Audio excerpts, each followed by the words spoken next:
Buenas noches. Tonight we're going to give an introduction to the Flower of Life and to present it in a slightly different way than it is presented in the books. Also to talk about the relationship the Flower of Life has to sacred geometry and to a few other related subjects like crop circles and ETs and a lot of other things associated with it. These two guys on the screen, by the way, are some of the original ETs. They're not from here, really. They're not. They're from the star Sirius. And before that, they were from another galaxy further back over that. And then one day, when they came to Sirius, they found out that Sirius and our sun were linked and moved together, and they came here. But they're not really from here. Okay, probably most of you have guessed by now this is the Flower of Life. Flower of Life, it's interesting how I found out about it. It took me 12 years of research, of doing research with sacred geometry. And ultimately, anyone who works in sacred geometry long enough comes back to the realization that this holds all sacred geometry. Period and the end, everything there is. Now, what is sacred geometry?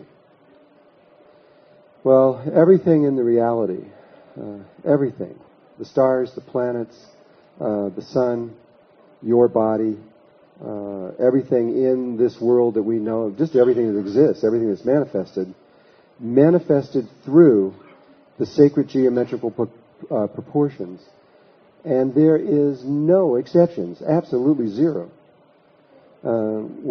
Everything you can think of, any words you can say, in fact, the very words themselves came out of sacred geometry. Even language comes out of sacred geometry.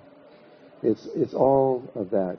Even things that you would never guess, like emotions and feelings.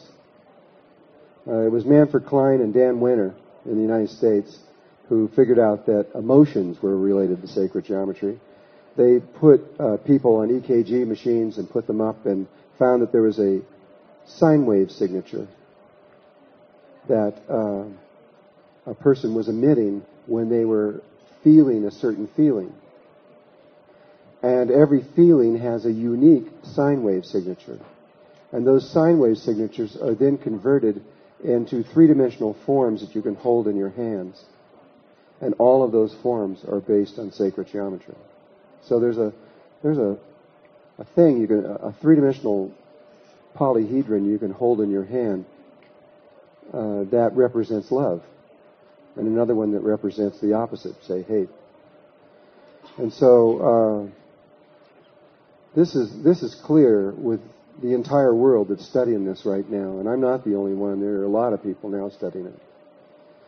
But there was a time, even though this is new to the world right now, it's new because it hasn't been remembered in a long time.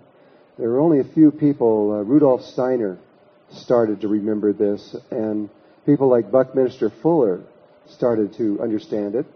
Though he only understood it to a certain level, he didn't really fully get it. And then people like Robert Lawler really got it, and Keith Kirchlow definitely got it. And these people started talking about it, but most of the world didn't have any idea what they were talking about.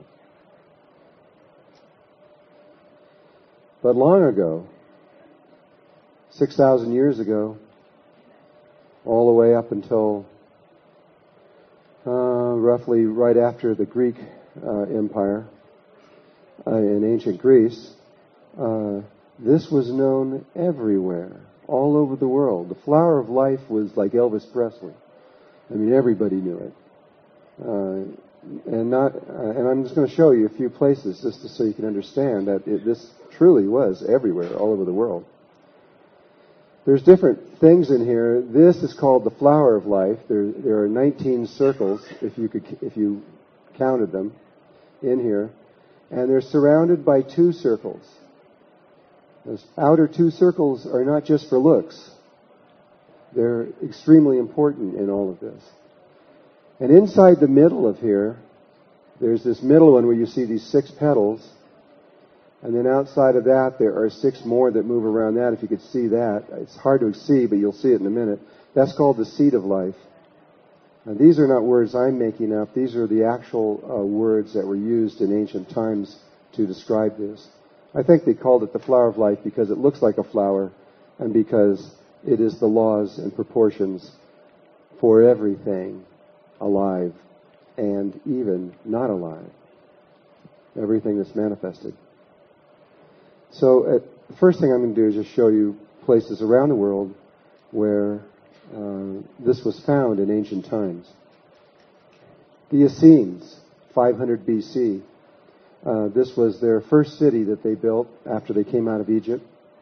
And in the very center of this complex, these are ancient ruins here. This is at Masada. They had a church.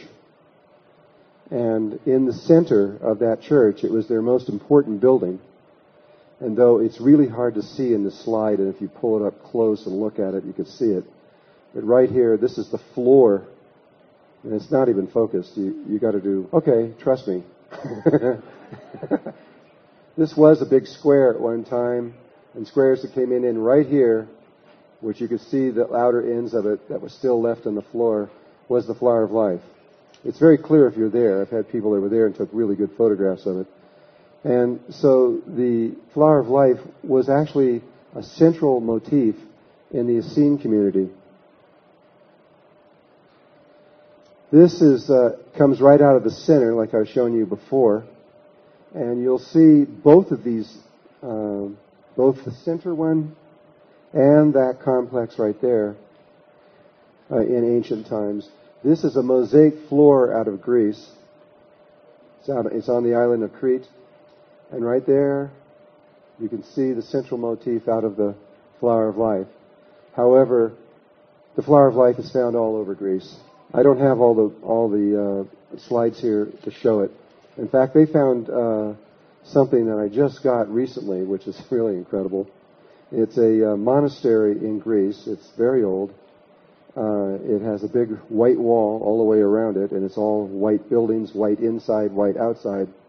And on the outside of this wall, about every 100 feet, is the flower of life, all the way around it. And in every single building, in every single room inside, and even windows in stained glass, is the flower of life. It's interesting. The monk who ran that was named Melchizedek.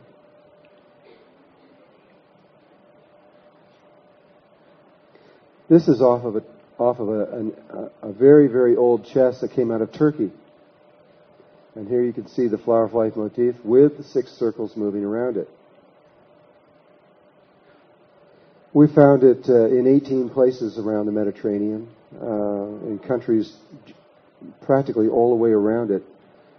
So it was really well known there. This is called the seed of life, which is out of the middle of the flower of life. And this one here is an interesting one. This is a business that we started a long time ago, making organic seeds from 1988. But this pattern in the back is the seed of life. And it was taken from a wooden box that came from Tibet. And the box contained an instrument for planting seeds. But it came from Tibet.